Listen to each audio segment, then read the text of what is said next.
Hello everyone, in this video I'm going to show how you can do principal component analysis using R. On the screen you see a health dataset. This dataset is composed of health and population measures for 38 countries. For each country, the measures include death rate per 1,000 people, health expenditure per capita, life expectancy at birth, male adult mortality rate per 1,000 male adults, female adult mortality rate per 1,000 female adults, annual population growth, female population, male population, total population, size of labor force, births per woman, and birth rate per 1,000 people. Principal component analysis or PCA is especially effective when the variables are highly correlated. When we do the correlation analysis on the health data, we find out that there is strong correlation between many of the variables. For example, the correlation coefficient between male and female mortality rate is 0.95, indicating a strong positive correlation between the two variables. So in this video, we are going to learn how we can conduct a PCA analysis using R.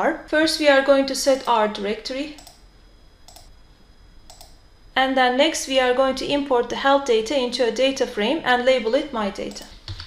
My data is equal to read.csv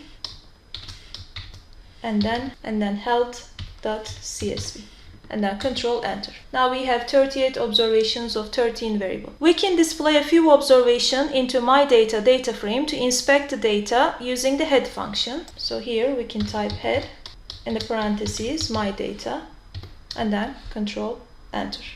We exclude the country name variable, which is the first variable, from the analysis, standardize the rest of the variables, and store their standardized values in a new data frame called mydata.st. And we use the scale function to standardize the data. So here, mydata.st is equal to scale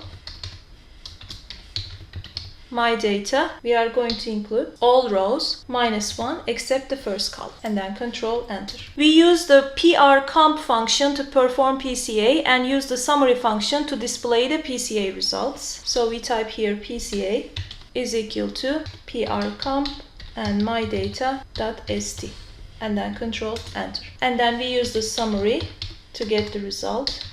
PCA and then Control Enter. Here you can see the result on the console pane. As you can see from the cumulative proportion row in the table, the first 4 principal components account for 93.35% of the total variance in the data. Next, to review the weights for computing the principal components, we display the rotation property of the PCA results. So we are going to type here PCA and then $, rotation is one of the options, and then Control Enter.